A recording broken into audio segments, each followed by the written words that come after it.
Não é possível acabar com as birras. Se essa afirmação te deixou encafifada, chega a borboleta que eu já vou te explicar direitinho por que eu tô falando isso e mais, vou te dar uma saída desse enrosco. Entender a birra de outra maneira, entender qual é a função e o papel da birra muda tudo e é disso que a gente precisa. A gente não precisa acabar com a birra, até porque não dá. Eu sou a Bárbara Malha, eu sou psicóloga e há 16 anos eu acompanho mães para transformarem as birras em limites em afeto. Essa é a Hora da Borboleta e hoje a gente vai falar sobre birra. Então, chega a borboleta! Então, a gente conversa hoje sobre as birras e eu vou te explicar tintim por tintim por que não dá e por que a gente nem quer acabar com elas, tá bom? E não sou eu que tô falando só, tá?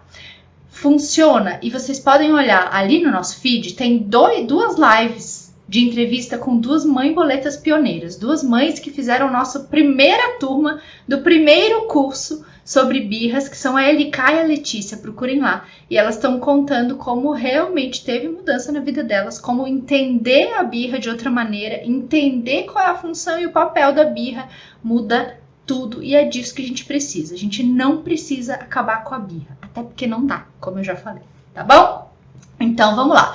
Essa é uma aulinha extra do Descomplicando as Birras com Limites com Afeto, que foi o nosso desafio que começou dia 25/10, que foram as aulas de abertura do nosso curso Turma 3, Educando com Limites com Afeto, tá? E a gente falou muito, e a gente construiu muito, enquanto a gente fez esse mini curso, a história do caminho do meio.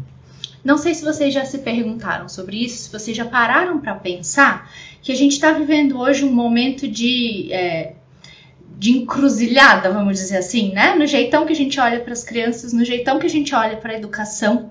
E nosso momento é de não se encontrar, não se identificar, não fechar usualmente com a educação tradicional, com essa educação raiz, que foi a educação que a maioria de nós recebeu em casa, né, dos nossos pais, das pessoas que nos cuidaram, e também um medão, mais medo do que medo de bicho de papão, de ser permissivo, de ser Nutella. Quer xingar uma mãe hoje em dia, tu dizer que ela é mãe Nutella, né? A pessoa fica ofendidíssima. Para me ajudar nessa explicação, hoje eu trouxe um misterinho pra gente brincar, porque, né, eu gosto. Aqui dentro dessa borboletinha linda que eu ganhei da minha amiga Fábio, tem um segredo importante que vai te ajudar muito, muito, muito, muito a entender o que acontece com o teu filho. Por que ele faz a birra pelo copo azul? Por que ele faz a birra porque a água tinha que estar gelada e tá quente e tá 2 graus lá fora? Por que ele faz a birra que o tênis dele não podia ser azul, tinha que ser rosa? E por aí vai. Aqui tem um segredo que vai te ajudar a entender isso. Fica comigo que mais lá pra frente, lá pela metade da live, vai fazer sentido pra ti, eu vou te explicar. Quero ver se tu aguenta. O mistério até lá. Importante, né? Psicólogo fazendo dinâmica tem esse adendo. Fica atento em como isso bate pra ti. Como é que tu te sente nesse período de suspense que tu tá imaginando o que tem aqui dentro da minha caixinha, sem saber. Então, a gente estava falando aqui do caminho do meio, que é esse lugar que a gente busca hoje, que é um lugar de equilíbrio, que é um lugar que não vai nos levar para nenhuma dessas duas polaridades que são bastante perigosas. E a gente vai falar um pouquinho disso hoje. E eu gosto de escolher 2 personagens para falar dessas duas polaridades, né?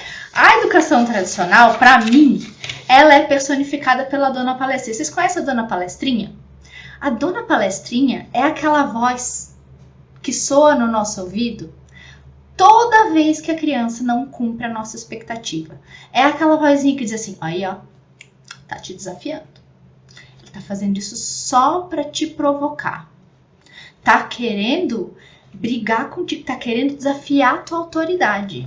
Isso é pirraça, ele tá te manipulando. Essa é a Dona Palestrinha, tá? Ela diz que criança não tem querer, que criança que tem que obedecer mesmo e acabou, e por aí vai. Criança não decide o que come, criança não decide o que gosta, tá? Essa é a Dona Palestrinha. No outro extremo, no extremo Nutella, eu chamo da mamãe Good Vibes, né? Que é a mãe, cada criança no seu tempo, que vai no flow, que o importante é a criança sentir e agir de acordo com o que sente, Dane-se o mundo, meu filho sente que ele precisa nesse momento dar um tapa no amigo, tá? Nossas duas polaridades aqui, dona Palestrinha representando a educação raiz, mamãe Good Vibes representando a educação Nutella. A educação tradicional eu imagino que todo mundo esteja bastante familiar, né? Familiarizado, porque a gente conhece ela muito bem, né? É aquela educação que diz que tá pautada no limite, mas que quando a gente vai dar um passinho além, quando a gente vai dar uma espiadinha mais de perto, a gente entende que esse limite não é limite. Que esse limite é autoritarismo, que esse limite é um adulto querendo que essa criança cumpra as suas expectativas, faça as coisas do jeito que ele acha que é bom, e não de acordo com o que a criança entende que precisa, ou entende que quer, ou entende que deseja naquele momento, né? E a educação permissiva é o outro lado da mesma moeda. E é isso que eu acho que é importante que a gente entenda. Que elas são duas polaridades, mas elas são os dois lados da mesma moeda, porque nenhuma das duas tem equilíbrio. Todas elas vão puxar para um lado que vai deixar a criança desamparada. Porque se de um lado, na educação tradicional, eu desamparo a criança porque eu ponho o foco completamente fora dela, ela começa a agir, ela começa a buscar as coisas de acordo com o que os outros dizem, de acordo com o que a minha mãe acha certo, de acordo com o que minha professora manda, de acordo com o que o meu pai achou bom. E aí, lá no futuro, e talvez alguns de nós nos identificamos nisso, a gente não sabe muito bem por que a gente fez as escolhas que a gente fez na vida. A gente não sabe muito bem por que eu escolhi essa profissão, por que eu faço o que eu faço, por que eu como o que eu como, por que eu vivo desse jeitão que eu vivo. Porque a gente passa a vincular as nossas escolhas ao que os outros esperam de nós. Porque de criança a gente aprende que a gente só merece amor se a gente cumprir com as expectativas daqueles que nos cercam. Porque a mamãe fica triste se tu faz assim. Porque é feio falar desse jeito. Então a gente vincula, a gente ajusta o foco da criança todo para fora. Então quando ela precisar tomar uma decisão, quando ela precisar fazer uma escolha, ela vai olhar para fora, para o que o que tá lá fora espera dela. E por outro lado, por isso que eu digo que é o outro lado da moeda, na educação permissiva, o foco tá só lá dentro. A criança, a pessoa, né, tá olhando só para ela, só para aquilo que ela quer, só para aquilo que ela deseja, só para aquilo que faz sentido e que é bom para ela, ignorando o que tá lá fora. Então, se é bom para mim, dane-se o mundo. É isso que a educação permissiva ensina, né? Porque quando ela diz que a vontade ou a necessidade ou o desejo da criança é superior a qualquer coisa, porque é isso que acontece quando a gente está sendo permissivo, né? É isso que a gente ensina a criança a fazer, só olhar para ela. E aí, eu não preciso dizer para vocês que isso também é um super problemão, né? Quando a gente entende que nós somos seres relacionais, que a gente cresce na relação com os outros, que a gente se constrói na relação com os outros, quando eu não consigo olhar para os outros, isso vira um baita problemão para mim, né? Então a gente tem essas duas polaridades que são dois lados da mesma moeda. E a nossa proposta aqui é que a gente encontre um caminho que esteja no meio, que seja um equilíbrio entre essas duas coisas. Que essa pessoa, que essa criança vá sendo educada para que ela consiga, ora, olhar para aquilo que ela precisa, olhar para aquilo que ela deseja, olhar para aquilo que faz sentido para ela, mas que ela também possa olhar para fora e entender como que aquilo que ela faz, como que a maneira como ela age impacta aquilo que está ao redor dela. O que acontece com o meu amigo quando eu dou um tapa nele? O que acontece no chão quando eu derrubo o copo de vidro? Que ela possa ampliar esse olhar e entender o impacto que as ações dela têm no ambiente e nos outros. Então a proposta aqui é essa.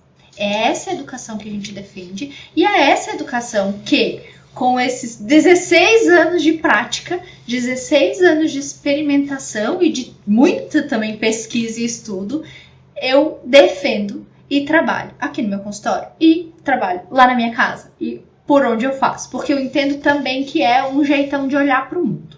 A gente está falando aqui de maternidade, a gente está falando aqui de educação, mas é também a maneira com que a gente se coloca no mundo. Nós, adultos, pais e mães, né, cuidadores. Deixa eu lembrar vocês da borboleta. Palpites do que tem aqui dentro? Alguém tem palpite? Aqui dentro desse fofinho potinho de borboleta tem um elemento super importante para que vocês entendam o que acontece com o filho de vocês. Por que ele faz a birra pelo copo azul? Por que ele dá chilique no supermercado? Por que ele acha um absurdo que as coisas sejam como são e não consegue lidar com isso muitas vezes? Aqui dentro. Daqui a pouquinho eu vou abrir. Vou contar para vocês um pouquinho como que eu cheguei nessa proposta. Inclusive, o caminho do meio foi o nome que eu usei num trabalho que eu fiz de conclusão da minha especialização de Gestalt terapia em 2009, que falava de maternagem, falava de parentalidade, que era uma proposta muito parecida com essa que eu tô trazendo aqui para vocês, mas que foi escrita antes de eu ser mãe. Foi escrita muito mais baseada assim na minha experiência clínica e na minha experiência como professora naquela época, né? Então, ainda entra um elemento aí para compor essa tríade, que é o que hoje eu entendo como meu papel aqui, né, no caminho do meio. Naquela época, eu lembro que era muito uma busca assim, de perceber na sala de aula, de empiricamente perceber que a educação tradicional, que a educação mais autoritária, não dava certo.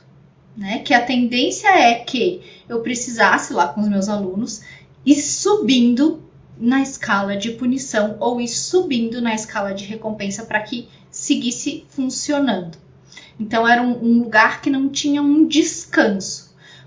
Quanto mais eu fazia, mais eu precisava fazer. Porque de alguma maneira eles não estavam de verdade aprendendo. Né? Eles estavam ajustando as suas condutas, buscando fugir da punição e caçar uma recompensa. Então eles faziam as coisas não porque eles tinham entendido que essa era uma maneira legal de fazer, ou porque eles tinham experimentado e gostado da sensação, ou porque eles tinham tentado e deu certo, mas porque de alguma maneira eles se sentiram punidos ou recompensados depois de fazer.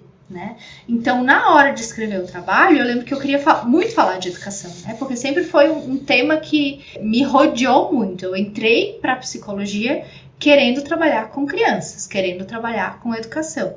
Então, já era o meu tema xodó, o meu tema de paixão, assim mesmo, né? No final de 2010, que eu fiquei grávida e meu filho nasceu metade de 2011. E até os 2 anos dele, eu fiquei meio afastada do trabalho. Atendi um pouco em clínica, mas muito pouco. Um pouco em escola, como coordenadora. Então, essas questões pararam um pouco de povoar, né? Porque os 2 primeiros anos do bebê, para começar, é um mergulho assim, ó, né? Profundo. E de verdade, as tretas maiores, assim, de conduta, de manejo de parentalidade, elas vão aparecer usualmente mais perto dos 2 anos, que foi o que aconteceu comigo.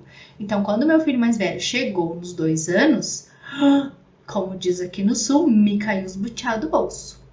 Porque eu voltei, e é muito louco isso, né? Como isso tem força para nós. Como quando a gente não tá vigilante, quando a gente não tá atento, o lugar que a gente volta no piloto automático é a educação tradicional. Então, quando começou a dar treta com meu filho, lá que ele tinha 2 anos, para onde eu fui? Punição e recompensa. Eu voltei a agir muito, muito, muito alinhada com a educação tradicional. Eu apertava ele se opunha de lá e a gente ficava batendo chifre até que alguém desistisse. Que normalmente era eu, né? Porque quem tem uma criança de 2 anos em casa sabe que eles não arregam, né? Então, acabou acontecendo um baita conflito. Porque lá e na época, ele ia numa escola Waldorf. E a pedagogia Waldorf tem uma visão de infância que, dependendo um pouco da interpretação, ela pode se encaixar muito bem nisso, assim, né? Então, tem uma coisa de que os adultos têm que decidir mais pela criança, né? Tinha uma cobrança da escola, daquela escola que eles estavam, que a gente fosse mais rígido. E a gente foi. Só que quanto mais rígido a gente era, pior ficava. Chegou um momento que a gente entendeu que não dava mais, né? Eu já contei várias vezes a história da quequeria, né? De uma birra homérica que o meu filho fez, assim, no meio de uma confeitaria, que na época era a confeitaria da modinha, assim, lá na minha cidade. na frente de um montão de gente, tava lotado, que eu morri de vergonha, fiquei catando aquela capa de invisibilidade que não estava disponível. E naquele dia eu me dei conta assim, cara, não tá funcionando desse jeito. Não tá funcionando desse jeito e eu não tenho tempo de esperar passar. Né? Porque às vezes a gente tem essa fantasia. Vai passar. É fase. São os terrible twos. Daqui a pouco já passa. Só que esse daqui a pouco, segundo as pesquisas, pode ser os 4 anos. Quem tem saúde para viver nesse estresse por 2 anos? É muito tempo. E naquele momento, assim, era uma coisa que era diária. Todos os dias tinha 1, 2, 3 episódios de birra, assim. E o meu filho mais velho fazia a birra clássica. Ele era um cara clássico, assim. Era esperneante, chute, tapa, soco, choratel, gritaria, bater cabeça na parede. Ele era um clássico, né? Tem que respeitar quem é clássico. E então, assim, era um desgaste gigante. Porque todos os dias ali, pra tudo virava um salseiro. Pra tudo virava um circo, né? E naquele dia, assim, eu entendi, bom, não tá funcionando. Endurecer não tá funcionando. Não adianta, né? E aí começou com muita conversa com o marido, muita reflexão. Bora lá, vamos ler de novo, vamos pensar de novo, tá? Então vamos flexibilizar. E aí aconteceu que a gente começou num primeiro movimento, assim, de flexibilizar. Só que aí o que aconteceu? A gente flexibilizava, adivinha onde é que a gente caía? Na permissividade. E aí, quando a gente caía na permissividade, óbvio que dava ruim também. E aí, o que acontecia? A gente voltava lá, endurecia de novo. E aí, assim, tava lá endoidando a criança e a gente também, né? Porque zero consistência, zero coerência.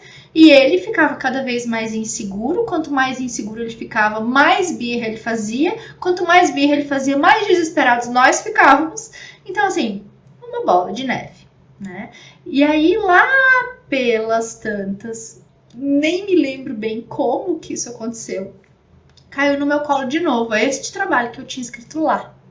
Nessa época, uns 3, 4 anos antes, né? E que eu nunca mais tinha posto os olhos. E aí, quando eu fui ler, sabe assim, quando as fichas vão caindo, assim? Eu fui lembrando. Aquilo foi voltando. Eu falei, cara, eu não acredito que eu estava o tempo todo aqui na minha casa e eu estava aqui me descabelando. E aí a gente começou a exercitar. E aí a gente começou a conduzir os limites, conduzir as questões com ele, baseado muito nessa premissa. Que, assim, ó, de maneira muito, muito, muito simples, tá? O resumão do limite empático, que é essa proposta de condução que a gente traz aqui, é conduzir a criança dando contorno, trazendo os limites, sem desconsiderar aquilo que ela quer e precisa. Então, eu não vou deixar de colocar o limite quando for necessário. Mas eu vou fazer isso acolhendo e validando aquilo que a criança quer. E isso pode parecer muito simples, pode parecer até bobo, mas faz toda diferença do mundo. Porque na grande maioria das vezes, na grande maioria dos conflitos, na grande maioria das tretas do nosso dia a dia, tudo que a criança precisa é sentir que ela está sendo vista.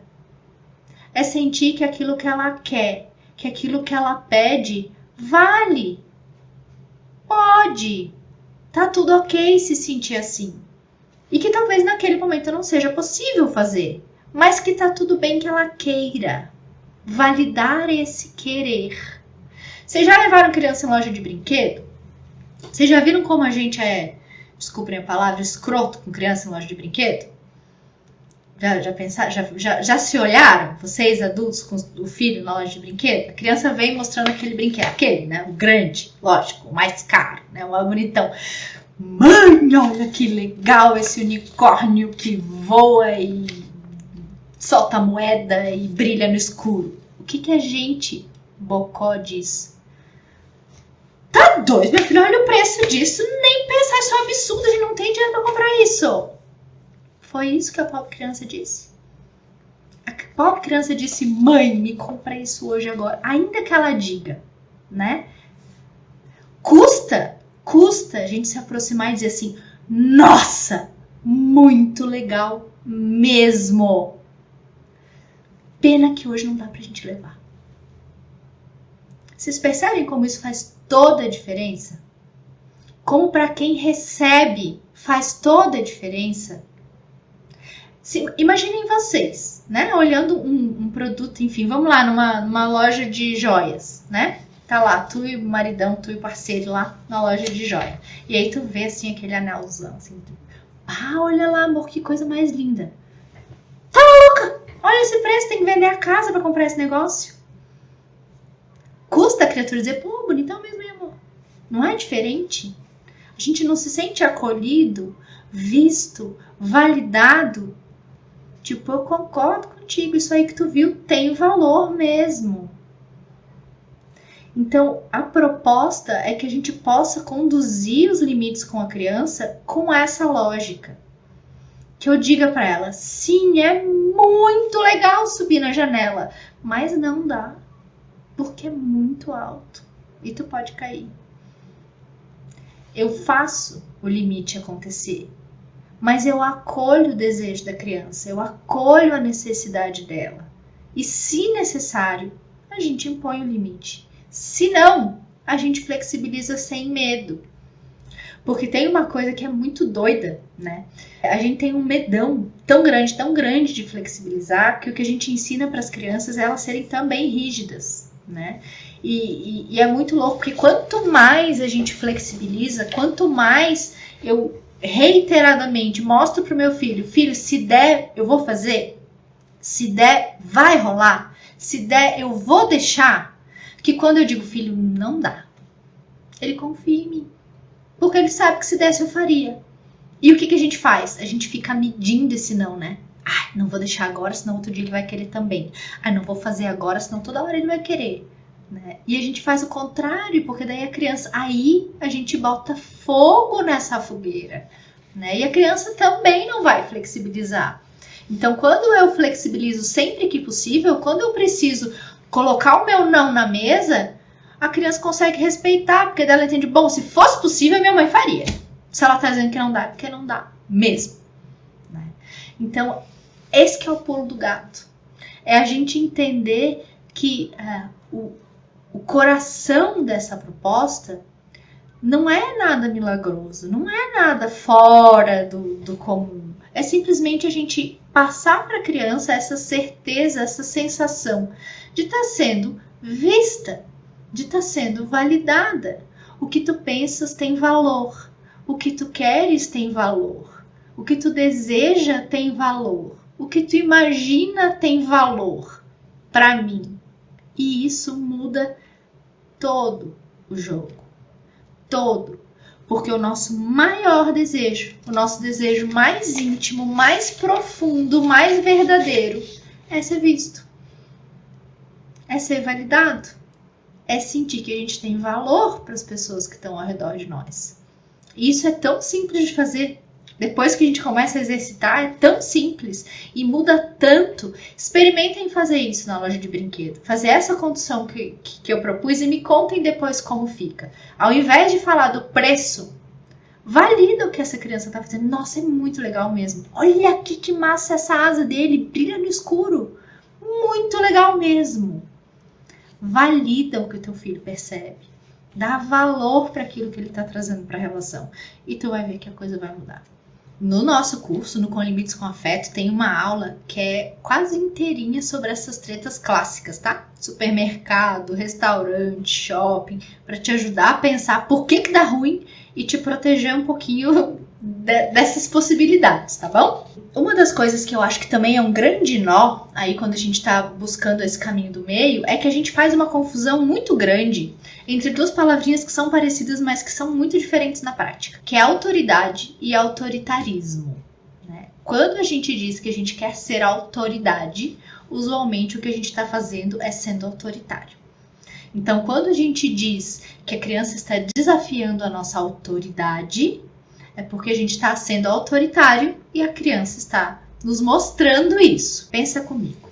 Tem alguma chance da tua autoridade, tu, adulto, vacinado, espero, autônomo, dono da tua vida, experiente, não ser autoridade ou perder a autoridade para um tico de gente desse tamanho que acabou de chegar no mundo?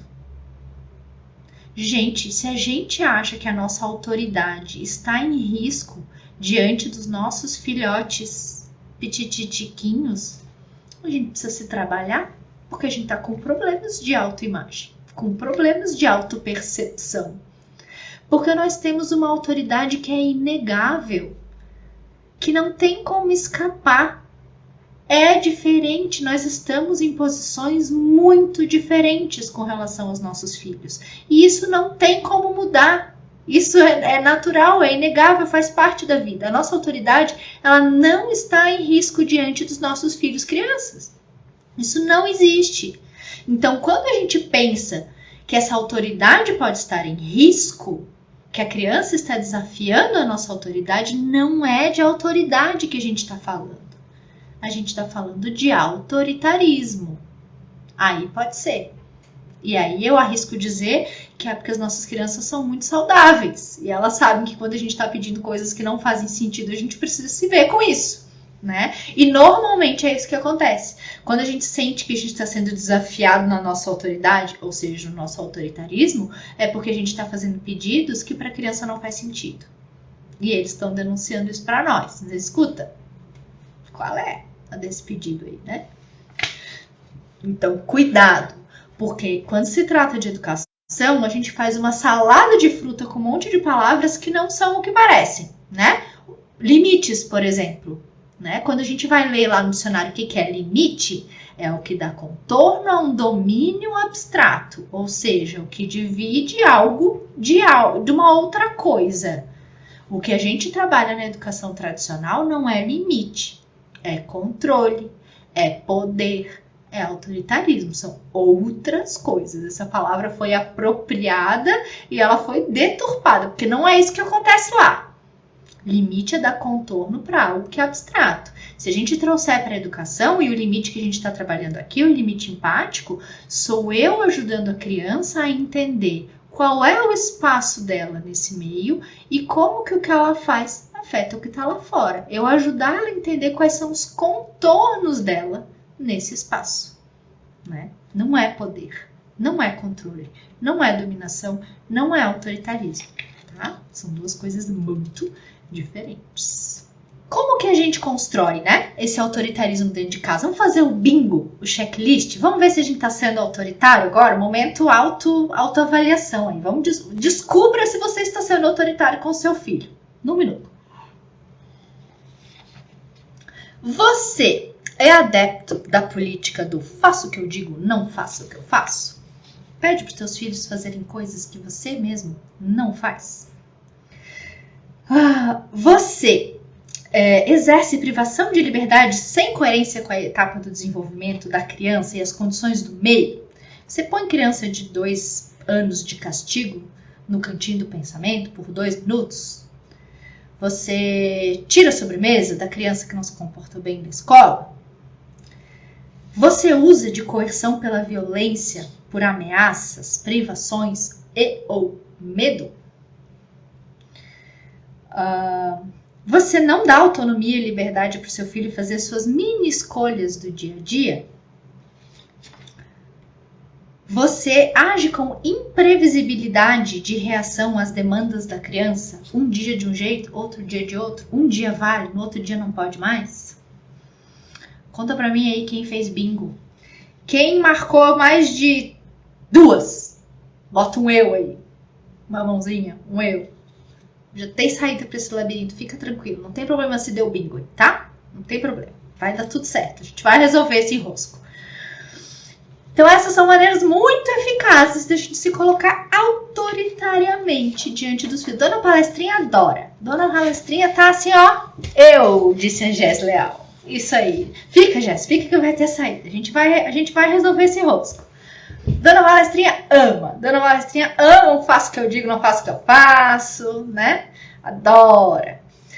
E aí, aposto que ela tá dizendo aqui no teu ouvido, larga a mão disso, minha filha. Desde que o mundo é mundo, as pessoas fazem assim, tá tudo bem. Eu apanhei e sobrevivi. Tu lá vai ter tempo pra isso, uma vida corrida dessa que tu tem. Vai mudar agora? Compra logo um chinelo. Tudo se resolve com um bom chinelo. Acontece que uma das coisas que a gente não se dá conta é de que a gente já tá perdendo muito tempo quando a gente tá sendo autoritário. Porque quando apoiando também quando a gente está sendo autoritário, isso demanda da gente muita energia, muito tempo. Porque a gente entra num carrossel maldito de punição e recompensa, que consiste no seguinte: eu passo o meu dia fiscalizando meu filho, porque eu sei o que ele tem que fazer, né? Eu sei. E aí eu fico fiscalizando ele. E daí se ele não faz, e inevitavelmente alguma coisa ele não vai fazer, eu reclamo, porque ele não fez. E aí, se ainda assim ele não fizer, o que eu faço? Eu ameaço. Se não fizer, vai acontecer. Ou se não fizer, não vai ganhar. E complete a frase aí, tu com as tuas tretas diárias. E se ele não faz, eu preciso punir. E aí, se eu dei a punição, se eu botei lá no cantinho do pensamento, ou se eu tirei o desenho, ou se eu não deixei jogar, ou se eu tirei a sobremesa, o que eu tenho que fazer? Fiscalizar se ele está cumprindo essa punição. E aí, minha amiga, a gente fica igual cachorro correndo atrás do rabo o dia inteiro atrás dessas crianças, nesse ciclo sem fim. Então, se tu não tem tempo, se a tua vida tá corrida, talvez essa seja a maior razão para que tu dê uma paradinha e repense. Porque essa treta tá te tomando muito, muito, muito, muito tempo. E aí te pergunto, para quem já foi visitada aí pela fada da birra, quem já foi visitada, já foi contemplada com a visita da fada da birra? Quem que tá com criança na fase da birra aí? Bota um coração, porque eu amo essa fase. Essa fase é linda. De verdade, eu amo mesmo. Eu acho que dos 2 aos 4 anos são minha fase favorita. No coração, deixa eu ver. Tem mãe aí que tá recebendo recorrentemente a visita da fada da birra? Mande aí um coração. Era bom parar de perder tempo conduzindo birra, não era bom? Eu tenho a solução para os seus problemas. E não é soluções Tabajara. A Daisy. Quem mais, borboletas? Eu prometi que eu tinha um segredo, né? Que eu ia dizer para vocês aqui da borboletinha. Qual que era o mistério? Por que teu filho faz birra pelo copo azul? Por que ele se injuria que o tênis que era azul não se transformou em rosa? Por que ele faz pedido sem sentido? Por que ele te pede 1.059.000 vezes a mesma coisa até que tu se descabele e faça o que ele quer? Vou te contar. Olha lá, vamos ver se a câmera vai pegar aqui. Me contem primeiro como é que foi esperar. Quem ficou matutando desde o começo do nosso encontro, o que será que tinha ali? Ficou fazendo hipóteses, ficou pensando se saía da live ou se ficava aqui, porque queria saber o que tinha lá dentro. Como é que foi para vocês esperar? Como é que foi para vocês segurar essa vontade de saber o que tinha ali? Então, deixa eu contar. O cérebro do teu filho ainda não tem recursos para adiar a satisfação. E é por isso que é tão difícil para ele lidar com a frustração. É por isso que para ele todos os momentos são importantes. É por isso que para ele, embora ele tenha 1000 chances de tomar no copo azul, se um dia ele tiver que emprestar para o irmão, é o fim do mundo. Porque ele ainda não consegue adiar satisfação. Se foi difícil para ti, que já tem recursos para isso, que já tem um cérebro que provavelmente já alcançou a sua maturidade. Vocês sabiam que o cérebro humano demora até 25 anos para alcançar a maturidade? Talvez tenha gente assistindo aqui que ainda não chegou na maturidade completa do seu cérebro. 25 anos. Na primeira infância, isso é um baita buraco, porque a criança está começando a desenvolver algumas das habilidades muito básicas, como adiar satisfação, por exemplo. A Deise está perguntando para algumas crianças, é mais intensa a birra, né? Sim, dependendo da singularidade da criança, ela vai ser mais intensa, mais frequente ou menos frequente e mais, Daisy. A gente tem, eu falei que meu filho era um purista, né? Que a birra dele era clássica, esperneante, gritaria, chororô, soco, chute, tapa, darará. Este é o estereótipo da birra, né? É aquilo que acontece de maneira mais comum, que é o que a gente vê com mais frequência. Agora, essa não é a única manifestação do que a gente chama que é desorganização emocional, que é esse momento da birra. É o momento que a criança se vê sem recursos para lidar com o que está acontecendo com ela. Essa é uma das apresentações. Então, é muito engraçado que toda vez que eu boto post sobre birra, lá no feed, vocês vão ver, tem um montão, sempre, invariavelmente, vai aparecer alguém que vai dizer assim: ah, mas meu filho nunca fez birra. Pode ser que o teu filho nunca tenha feito a birra clássica, purista, esperneante. Mas eu posso afirmar com 100% de certeza que todas as crianças se desorganizam emocionalmente em algum momento, em alguns momentos. Até porque nós também. Isso também acontece conosco na maturidade. Por que a gente não sai fazendo birra por aí, se jogando no chão e esperneando? Embora alguns de nós tenham vontade de fazer e outros até façam eventualmente, né? Coisas muito parecidas. A gente não faz porque a gente desenvolve, à medida que a gente vai crescendo, à medida que o nosso cérebro vai se desenvolvendo, a gente desenvolve outros recursos para lidar com a frustração. A gente aprende a adiar a satisfação, por exemplo, que é uma coisa super básica, que as crianças pequenas não conseguem. Então, muitas vezes a birra vai ser a birra esperneante, mas outras vezes a birra vai ser a criança que se fecha e fica quietinha, e fica no casulinho. Vai ser a criança que chora e só quer colo o dia inteiro. Vai ser a criança que senta na frente de um prato de comida e come enlouquecidamente. Isso vai acontecer de diversas maneiras. O que a gente chama de birra é essa maneira mais estereotipadona. Mas a desorganização emocional ela pode acontecer de muitos jeitos e nos acompanha pela vida. Eu queria fazer birra por aí, às vezes. Eu também, sabe, Poliana? Às vezes dá vontade, não dá? E a gente vê. Gente, olha só. Vamos pensar um exemplo bem bobo. O que é uma briga de trânsito se não uma birra de gente grande? Alguém que, sei lá, porque alguém fechou seu carro, porque alguém deu uma apertadinha ali no canto, para seu carro, desce do carro, enche o outro desaforo, às vezes dá um soco no... Gente, isso é uma birra de gente grande. É uma desorganização emocional de adulto, né? Então, assim, adultos também fazem birra eventualmente, né? Embora tenha um recurso para fazer diferente, a grande maioria de nós. Então, a birra, ela tem uma função muito importante. Vocês lembram quando a gente usava, ainda tem, né? Mas agora é menos comum, computador que tinha CPU ali separadinha, e quando dava pau, quando dava tela azul, que aquela coisa travou tudo, o que a gente fazia? A gente desligava no poste, né? Vai lá na CPU e reseta. Desliga e liga de novo.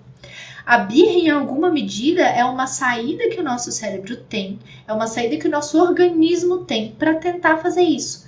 Reiniciar no poste, tá? É como se a criança, naquele momento, ela tá tão tomada, ela tá tão desorganizada, aquilo tá tão difícil para ela lidar, que ela precisa desconectar para recomeçar. Então, a birra é uma maneira que esse organismo tem de se liberar de toda essa energia, de se liberar de toda essa tensão. Por isso que é muito importante, é fundamental que a gente permita que a criança se movimente.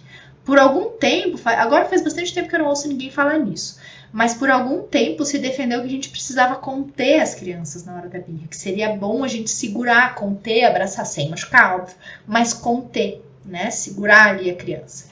E hoje a gente sabe que isso é um baita tiro no pé. Porque quando eu faço isso, quando eu impeço que essa criança se movimente, eu impeço também que ela libere, que ela gaste essa energia, que esse cortisol circule. Porque o que acontece? A gente tem que entender o que acontece lá no cérebro da criança na hora da birra. E o que acontece é o seguinte: quando o evento acontece aqui fora, o estopim, porque outra coisa que é importante a gente entender é que a birra não vem do nada. A birra não é sobre o copo azul. A birra não é sobre o unicórnio que não fez o que eu queria que fizesse. A birra não é sobre aquele momento gatilho. Aquilo é a gota que transborda o copo. A criança faz a birra porque ela ficou gerenciando, administrando tensões muito tempo, às vezes o dia inteiro, às vezes algumas horas, né? Ah, mas Bárbara, que tensões? A criança não tem boleto, vai ter tensão do quê? Pensem o que é o dia de uma criança de 2 anos. Ela está o tempo todo sendo impedida, seja pelo adulto, seja pelo meio, seja pela sua pouca habilidade, de fazer as coisas do jeitinho que ela quer. Ela quer botar a roupa sozinha e ela não consegue acertar o pé no buraco. Ela quer espetar a ervilha e o negócio fica escapando do garfo. Ela quer montar a torre e a torre insiste em cair. Ela consegue visualizar objetivos, ela tem vontades, ela tem desejos, ela tem metas que na maioria das vezes o corpinho dela não vai conseguir entregar. Então ela sabe o que ela quer do movimento, ela sabe o que ela quer daquilo que ela vai fazer e ela não consegue. Ano passado, eu botei meus filhos na capoeira.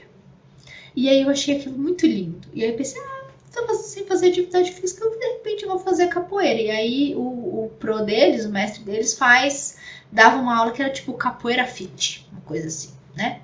E aí eu fui fazer o negócio. Na primeira aula, parece fácil, assim, não tô falando daqueles rodopios de bananeira, não, tô falando da ginga básica. Quem já viu capoeira ginga? A ginga, que é a coisa mais básica da capoeira. A gente vê alguém gingando e diz, tá um pé atrás, o outro pé ali na frente. Vai gingar, meu nego. Vai gingar pra tu ver. Na primeira aula, ficou tão claro pra mim isso. Foi como se assim, a ficha do universo caísse. Eu disse, cara, hoje eu tô entendendo total como se sente uma criança de 2 anos. Porque eu sabia o que eu queria do movimento, mas o meu corpo não alcançava. Eu sabia o que eu queria, eu tinha uma imagem mental do movimento que eu queria fazer e o meu corpo não me entregava aquilo de jeito nenhum. E para uma criança de 2, 3, 4 anos, o dia é isso. Vocês já pensaram nisso? O dia inteiro é isso. Só eu sabendo o que eu quero e o meu corpo com dificuldade para me entregar. Agora vocês pensem o tanto de tensão que isso gera, o tanto de frustração que isso gera. Então, sim, as nossas crianças estão gerenciando tensões o tempo todo. E são tensões, desde essas dificuldades até tensões relacionais, das coisas que elas nos pedem e a gente diz que não, das coisas que elas querem fazer e no momento não é possível, ainda que elas tenham habilidades. Então, elas vão gerenciando essas tensões e as necessidades delas, né? Porque a gente tem que falar também das 5 necessidades básicas. Óbvio que a gente não tem só 5 necessidades, né?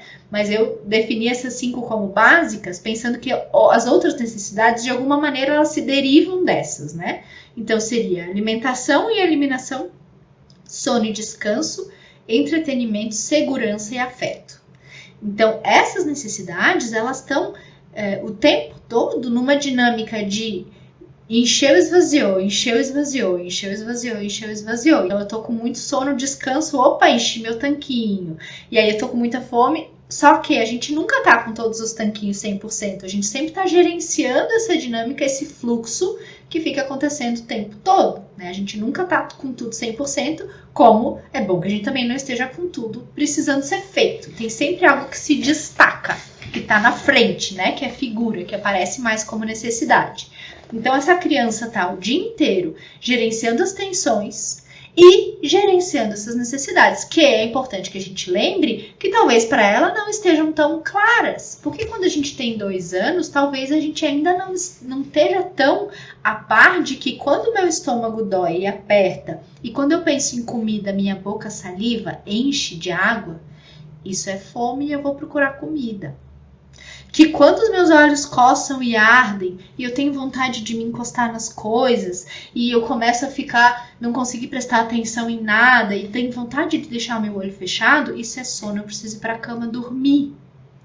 Quando a gente tem 2 anos, isso não é tão claro. A gente não tá tão alinhado ainda e não tá com essa percepção tão afinada.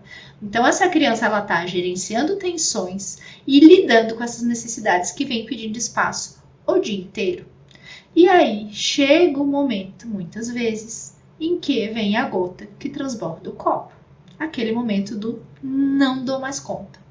Pendurei minha chuteira aqui. Que é o momento da birra.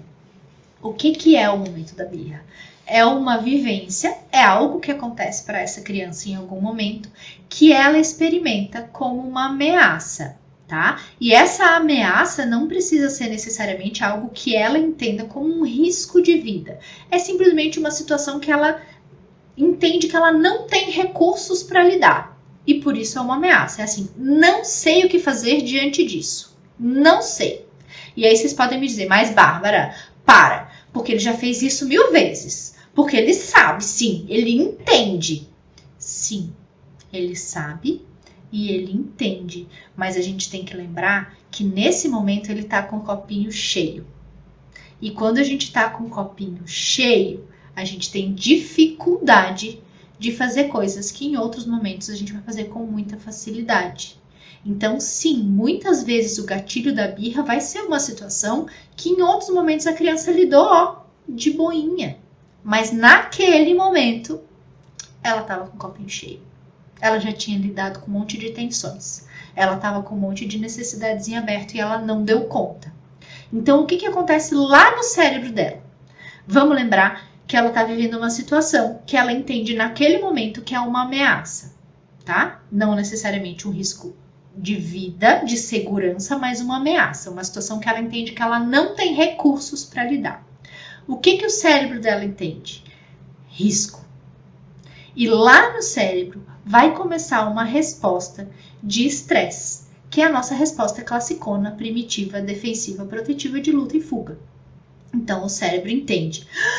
Problema, para tudo. Precisamos nos manter vivos.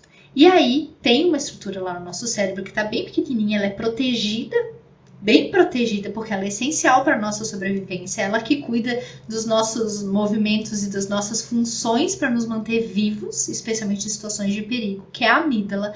E a amígdala assume o controle da festa, da bagaça. E o que ela faz? Ela interdita a comunicação entre os hemisférios do cérebro, entre as outras áreas do cérebro. Eu que mando aqui, eu comando essa festa. Me comanda lá, tá?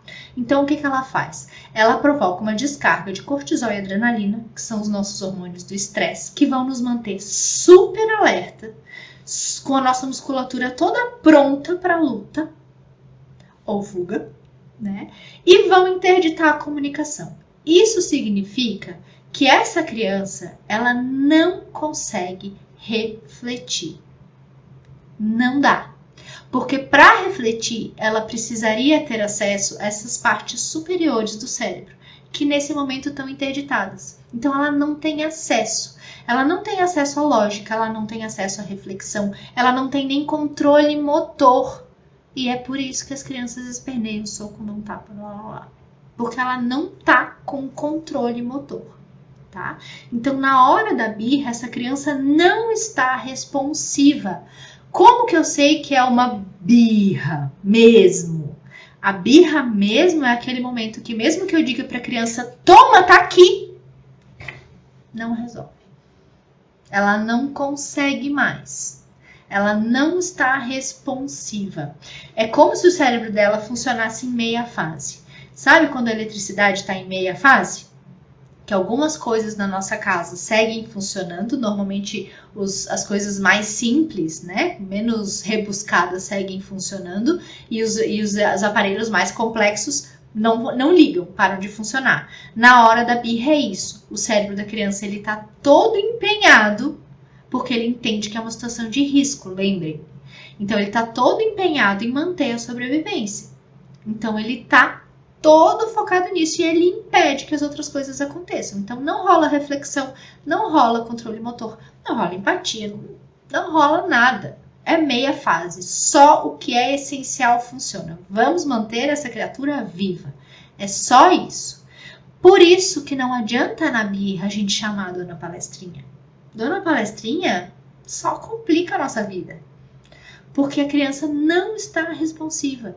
Não adianta a gente puxar para reflexão, não adianta a gente fazer combinado, não adianta a gente buscar opções. Na hora da birra, tem muito pouco a se fazer. Muito pouco. Agora, o que a gente faz ou o que a gente não faz, faz toda a diferença. Toda a diferença, tá? Por que, por exemplo, que a gente não deve ignorar a birra? E vocês talvez já tenham ouvido essa orientação também, né? Conter, ignorar. Porque se a gente ignora, a gente não reforça o comportamento, então a criança não vai repetir. Agora, vamos lembrar, acabei de explicar para vocês o que acontece lá no cérebro da criança. A criança não decide fazer birra. Ela não diz, agora, vou fazer a birra agora. A birra acontece independente da vontade da criança. Ela é um recurso que o organismo tem para tentar se reorganizar diante de uma situação que ele entende que não tem recursos para lidar. Então a criança não tem controle sobre o momento que ela vai fazer birra. Por isso não tem o menor sentido eu achar que se eu ignoro, eu não estou reforçando. Eu estou ajudando a extinguir. Não é uma escolha. Não é um comportamento deliberado. Não é algo que a criança decide fazer. Então não faz sentido eu pensar em reforço nem positivo nem negativo. Porque a criança não toma a decisão de fazer uma birra. Quem nunca tinha pensado nisso, bota pra mim um coração aí. Quem já ignorou birra pensando assim, vou ignorar para ele não fazer mais? Bota um coração aí. Porque esse é uma leitura muito comum. Muito comum. E hoje a gente já tem estudos que estão nos mostrando que ignorar a criança nesse momento é uma das coisas que pode provocar uma intensidade maior ainda na descarga de cortisol e adrenalina. Ou seja, as chances são de que essa birra fique mais intensa e mais demorada. Porque a criança não se sente protegida pela presença do adulto. E esse cérebro reforça essa sensação de ameaça. Então ela fica reestabelecendo cada vez mais essa resposta de estresse. E também temos estudos que mostram que quanto mais exposta ao estresse a criança é, quanto mais frequente e mais intensa a exposição a situações de estresse, o que acontece com ela a médio e longo prazo é que ela fica hipersensível. Ou seja, é uma criança que é mais sensível a situações estressoras, que vai lidar com menos habilidade com situações estressoras, vai responder com estresse com mais sensibilidade que outras crianças que não foram tão expostas a situações de estresse na primeira infância, tá? Então essa é uma razão, se tu precisavas de alguma, essa é uma razão para não ignorar as birras, tá? Ignorar as birras tende a reforçá-las, porque à medida que eu estou expondo, mantendo essa situação, a criança nessa sensação, nessa situação de estresse, eu estou tornando essa criança hipersensível ao estresse, ou seja, ela tem mais chances de fazer birra de novo, tá? Então, olha a cilada aí, Bino. Olha que cilada ignorar a birra. Mas e aí, então tá, não pode ignorar. Então vamos fazer o quê? Chegamos lá, borboleta. Era a hora que tu esperava. Vou te dar o caminho das pedras. A primeira coisa é que a gente tem que entender, e eu comecei a live falando isso, que a gente não precisa acabar com as birras, porque é impossível. As birras fazem parte de um desenvolvimento saudável. Eu já te expliquei há pouquinho aqui, que elas têm uma função que é importante. Elas ajudam a criança a se reorganizar diante de uma desorganização emocional. Então é para alinhar essa criança que estava com aquelas tensões todas acumuladas, que estava com essas necessidades todas bagunçadas, para ela se centrar e conseguir tocar o dia. Então tem uma função super importante. Agora, vamos combinar aqui entre nós também, que não é gostoso acompanhar uma criança tendo uma crise de birra, que não é gostoso para a criança também. Quem já viu uma criança tendo uma crise de birra, sabe como eles ficam depois. Sabe a canseira que é. sabe que no fim eles estão de cabelinho grudado, suado, vermelhos, exaustos. É muito comum a gente ouvir de criança que pega no sono depois de uma crise de birra, né? Cansa, é exaustivo. Então, faz parte sim de um desenvolvimento saudável, tem sim uma função, mas a gente não precisa expor a criança a isso mais do que o necessário. Então, o grande pulo do gato na questão das birras é a gente trabalhar para que elas não aconteçam. A gente tentar evitar. A gente tentar manter esse copo aí um pouquinho mais equilibrado, para que ele não transborde, né? Uma das coisas mais eficazes para a gente fazer isso é a gente cuidar das 5 necessidades básicas. É eu, na rotina do meu filho, tentar organizar de uma maneira que ele nunca fique com uma reserva muito lá embaixo, né? Que ele tenha uma alimentação, uma rotina de alimentação que mantenha ele mais ou menos equilibradinho, que ele tenha momentos de brincadeiras super animadas, mas também tenha momentos de repouso durante o dia, que ele se sinta seguro, né? A segurança, ela tá muito calçada na rotina, nos cuidadores de referência. Então essa criança sabe quem cuida dela, sabe quem que ela vai ficar em cada período do dia, conhece os espaços onde ela tá. Por que muitas vezes a criança faz birra em festa, em reunião de família ou festa que tem muita gente? É a segurança. Ela tá num espaço que muitas vezes ela não tá familiarizada com o espaço, com aquelas pessoas, ela não sabe o que vai acontecer ali. E isso a deixa insegura. Isso deixa o tanquinho da segurança, lá embaixo na reserva. Então, se a gente quer cuidar para evitar que a criança tenha esses episódios de birra, é importante que a gente mantenha ali no nosso paninho de fundo essas 5 necessidades. Então, a gente não precisa virar fiscal da criança, mas é importante que a gente pense essa rotina da criança mais ou menos organizando para que isso esteja mais ou menos bem cuidado. E assim, outra coisa muito, muito, muito fundamental é a gente aguçar o nosso olhar. É a gente treinar o nosso olhar, porque a birra dá sinais. Ela não vem do nada, como a gente estava falando. Sempre tem um movimento crescente que muitas vezes a gente ignora, porque a gente está ali, ocupado das nossas coisas. Então, olho vivo e faro fino. A criança sinaliza que esse copo está enchendo. Ela vai ficando, eu brinco que ela fica espinhenta. Ela vai ficando menos tolerante. Ela vai ficando mais sensibilizada. Ela vai ficando mais inflexível. E isso tudo são sinais para nós de que o copinho dela está enchendo. E aí, como é que eu faço, Bárbara, se eu sei que esse copinho está enchendo para ele não transbordar? Primeiro, faz o teu checklist das necessidades. Bom, tô vendo que a criaturinha do pântano tá ficando espinhenta. O que será que ele precisa? Será que ele tá com fome? Será que hoje o dia foi atípico e ele não comeu muito bem de manhã, então talvez ele esteja com fome um pouco antes da hora? Ou eliminação, né, que é o outro lado da moeda dessa necessidade. Tá constipado, faz, sei lá, 3, 4 dias que não faz cocô, pode estar com desconforto. Ou, puta, na hora de fazer xixi não fez nenhum hoje, tá? Será que ele tá cansado? Foi uma noite difícil? Teve muito despertar noturno? Ou ontem foi dormir muito tarde, hoje acordou mais cedo que o comum? Ou será que foi um dia muito agitado? Foi pra rua, foi no parquinho, correu, chegou pra casa, continuou agitadão? Precisa descansar e não parou?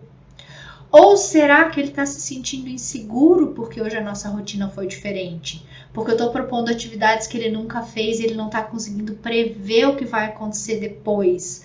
Ou porque quem está cuidando dele não é quem cuida costumeiramente nesse horário? Ou será que está faltando entretenimento? Eu deixei essa criança na tela a manhã inteira, ela não mexeu esse corpinho. Ou ele está entediado porque eu estou aqui fazendo as coisas da casa e ele está só ali na minha saia, para cima e para baixo, não fez nada de legal, nada de interessante, nada de instigante hoje. Ou está faltando afeto. Eu não parei para dar um colinho hoje. Eu não afofei de manhã cedo. Eu não contei pra ele como eu amo ser mamãe dele.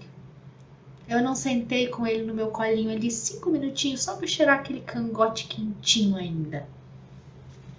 Então, se a gente quer evitar as birras, o passo 1 é a gente cuidar desse checklist.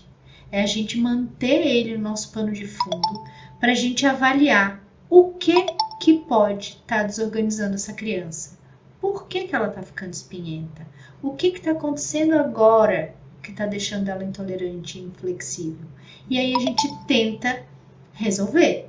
E muitas vezes o que vocês vão ver é que, se passou do ponto, é difícil para a criança resolver. Se ela está com muita fome, às vezes ela está chorando na frente do prato de comida e não come. Então, antes, a gente reorganiza a criança. A gente centra ela para daí suprir essa necessidade. Como que eu reorganizo a criança? Afofa. É simples assim. Chama para um colinho, vai dar uma voltinha pela casa, toma uma água junto, conta uma coisa bonita, lê uma história, conecta um pouquinho. E quando tu vê que ele tá molinho, frouxinho, aí vai lá cuidar dessa necessidade. Aí ele tá pronto, tá organizado para suprir a necessidade, tá? Se a gente faz isso, a gente consegue evitar, olha, não tem como dizer uma porcentagem, né? Mas um tanto de birra que eu não sei nem medir. Então, primeira coisa, o lance com a birra não é como a gente conduz tanto quando ela acontece. É muito mais a gente aprender a evitar que ela aconteça, quando for possível, porque nem sempre será, porque elas têm um papel no desenvolvimento da criança, elas têm uma função. E como elas são inevitáveis, inevitavelmente, eventualmente, elas irão acontecer.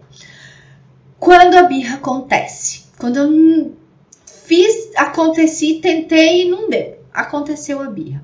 O que fazer? A gente já viu que ignorar é um tiro no pé, não funciona. Vamos lembrar que a criança não está reflexiva, então dar o que ela pediu também não vai resolver. Também não vai resolver porque ela não está reflexiva, porque ela não está conseguindo acessar lá as partes superiores do cérebro do andar de cima que vai ajudar na reflexão. Não adianta argumentar. Também não adianta dar bronca. Se não adianta ignorar, não vou nem dizer que não adianta bater, né? Não precisa. Então, o que a gente faz? E nessa hora é importante a gente entender que menos é mais nessa hora da birra. Já deu ruim, tá? A criança não está responsiva. Então, economize as tuas ações. Tem uma coisa que é fundamental que tu faça e que é a última que eu vou dizer. A primeira é oferecer acolhimento. Ainda que a gente saiba que se a criança já entrou nesse estado de birra mesmo, ela não vai conseguir mais aceitar, porque ela não está responsiva. Mas a gente oferece mesmo assim. Eu quero muito te dar um colinho. Eu tô vendo que tu tá muito nervoso. Eu quero te dar um abraço e um colinho. Tu quer vir aqui comigo? Oferecer acolhimento. Segunda coisa é cuidar da segurança. Porque como a gente já falou, o movimento é importante. Ele tem um papel. Ele ajuda a criança a se liberar dessa resposta hormonal, a gastar todo esse cortisol e essa adrenalina. Então ela precisa se mexer. Deixa a criança espernear sossegada, pelo amor de Deus. A gente vai cuidar da nossa segurança. Então, eu não vou ficar ali dando sopa perto dessa criança para tomar um chute, tá? Mas eu vou também cuidar da segurança dela. E isso inclui desde a segurança física, ou seja, se eu tô num lugar que tem muita quina, que oferece perigo, que pode cair um negócio em cima dela, eu vou tirá-la dali e vou levar para um lugar onde ela possa se movimentar com segurança. E vou cuidar também da nossa segurança emocional. Então, se eu estou no meio do supermercado, se eu estou numa situação de exposição, a tendência é que eu não vou conseguir responder com a mesma segurança, com a mesma tranquilidade quanto num espaço reservado. Então, eu sempre sugiro que se a birra acontece num lugar público, que a gente procure um lugar reservado. E muitas vezes essa transferência vai ser meio tensa, né? Como a história da cupcakeria que eu contei pra vocês, que a birra aconteceu ali, eu tinha um grande dilema. Levo o polvo esperneante pro carro ou tento controlar aqui e levo depois? E eu optei por levar o polvo esperneante pro carro. Tava grávida, com um barrigão desse tamanho, e levei. Foi tenso. Então, eu sempre sugiro que a gente faça isso. Tire mesmo a criança dessa situação de exposição. Muito mais pensando na nossa possibilidade de conduzir legal numa situação de exposição que fica muito diminuída do que se a gente comparar com uma situação que a gente tem privacidade. Então, tentar levar pelo menos para um lugar um pouco mais reservado, caso não dê para levar assim para um lugar seguro, reservado, um pouquinho mais reservado, onde a gente fique à vontade, tá? Então, a gente ofereceu acolhimento, mesmo sabendo que a criança talvez não aceite. A gente cuidou da segurança. E a terceira coisa, a mais importante de todas, a gente respira. E a gente respira não só para se acalmar, para se tranquilizar, para conseguir lidar com a situação de maneira presente, deliberada, mas porque a gente tem uma coisa que eu acho muito fantástica, que a neurociência descobriu, que são os nossos neurônios espelho, que são os neurônios super especiais que a gente tem, que eles têm a habilidade de replicar o estado comportamental de quem está pertinho da gente. Então, a gente tem a possibilidade de imitar o comportamento de quem está perto. E as crianças fazem isso com muita frequência. Vocês já experimentaram colocar uma criança para dormir com pressa? Tipo, vou lá fazer ele dormir rapidinho e vou aqui fazer um negócio rapidão. A criança não dorme. A criança frita na cama não dorme. Porque nós estamos ansiosos, nós estamos com pressa. E quando os neurônios espelhos dela nos buscam, eles encontram isso. E aí eles replicam isso. No momento da birra, acontece a mesma coisa. Ah, Bárbara, mas tu disse que ele não estava responsivo. Não tá mesmo. Na hora da birra, não. Mas, quando a comunicação lá no cérebro dele começa a ser reestabelecida, quando a amígdala começa a possibilitar que essa comunicação comece a voltar a acontecer, os neurônios do espelho vão entrar em ação. E aí, quando eles entram em ação, eles vão espelhar o que eles encontrarem. Se eles encontrarem uma mãe, um pai, um cuidador descabelado, desesperado, angustiado, agitado, é isso que eles vão espelhar. Ou eles vão se manter naquele estado por mais tempo. Se quando eles fizerem isso, eles encontrarem um cuidador sereno, tranquilo, seguro, a gente tem muito mais chances que essa criança consiga se acalmar com mais facilidade, porque ela tende a espelhar esse estado comportamental. E aí, nessa hora, a gente volta para o passo 1. A gente oferece de novo acolhimento para essa criança. Como que eu sei que a criança chegou nessa hora? Quem já viu uma criança fazendo birra, já deve ter visto que a birra tem uns picos, né? Tem momentos que a criança grita mais alto, esperneia mais, chora mais, dá mais soco. E daqui a pouco ela começa a aliviar. A criança começa a fazer aquele choro que aumenta e abaixa. Dá uma paradinha de dar de chutar, daqui a pouco dá mais um chute. Quando a gente percebe que deu essa aliviada, normalmente é esse o momento que a gente pode fazer esse convite. Então a gente pode convidar a criança de novo. Eu quero muito te dar um colinho. Vem aqui comigo, eu quero te dar um abraço. E se a criança aceita, maravilha, parabéns, você conseguiu conduzir o episódio de birra com sucesso. E talvez o que aconteça é que, nesse momento que tu convida, ela começa tudo de novo. Aí calma, volta para o passo 1, cuida da segurança, passo 2, respira, passo 3, até que a gente veja que ela amoleceu de novo e aí eu faço o convite de novo. E a gente fica nessa ordem até que ela consiga mesmo aceitar o acolhimento. Aceitou o acolhimento? Acolhe essa criaturinha porque ela está exausta. Dá esse colinho de coração aberto, afofa, cheira, faz um cafuné, faz uma massagem no pé, conta pra ele quanto tu ama ele, conta pra ele quanto é gostoso abraçar ele e deixa ele descansar, porque ele tá muito cansado. Quando ele se reorganizar e pular do teu colo, toca a vida, tá? Resista à tentação de chamar a dona palestrinha nesse momento. Resista, bravamente, porque ela não vai te ajudar, tá? A gente tem aquela tentação de Poxa, mas não precisava, né? Esse escândalo. E na próxima vez, como é? Não precisa. Lembra, o momento da birra é um momento que a criança não tem controle. Então não adianta eu fazer 1000 reflexões sobre uma coisa que ela não tem controle. Acabou, acabou. Toca a vida. Se ficou alguma decisão em aberto, né? Se o gatilho da birra foi algo que exige uma decisão a ser tomada, beleza, toma essa decisão com a criança e vamos, tá? Não precisa fazer amarração, não precisa chamar uma palestrinha. Lembra, a criança não tem controle sobre a birra, tá? Promessa cumprida? Eu te prometi lá no começo que eu ia te ensinar tintim por tintim essa história de birra, por que é impossível acabar com as birras e por que esse não é o nosso objetivo. Para quem não pegou desde o começo, volta lá, que eu ensinei tudo tintim por tintim, por que esse não é o nosso objetivo. Borboletas lindas, muito obrigada pela companhia. Bem-vindas as novas borboletas do nosso Parapaná. A gente tem muito para construir juntas. Sejam muitíssimo bem-vindas. Explorem o nosso feed. Tem muito conteúdo de muita importância, muito legal, que vai te ajudar demais nesse caminho com teus filhotes. E seguimos juntas.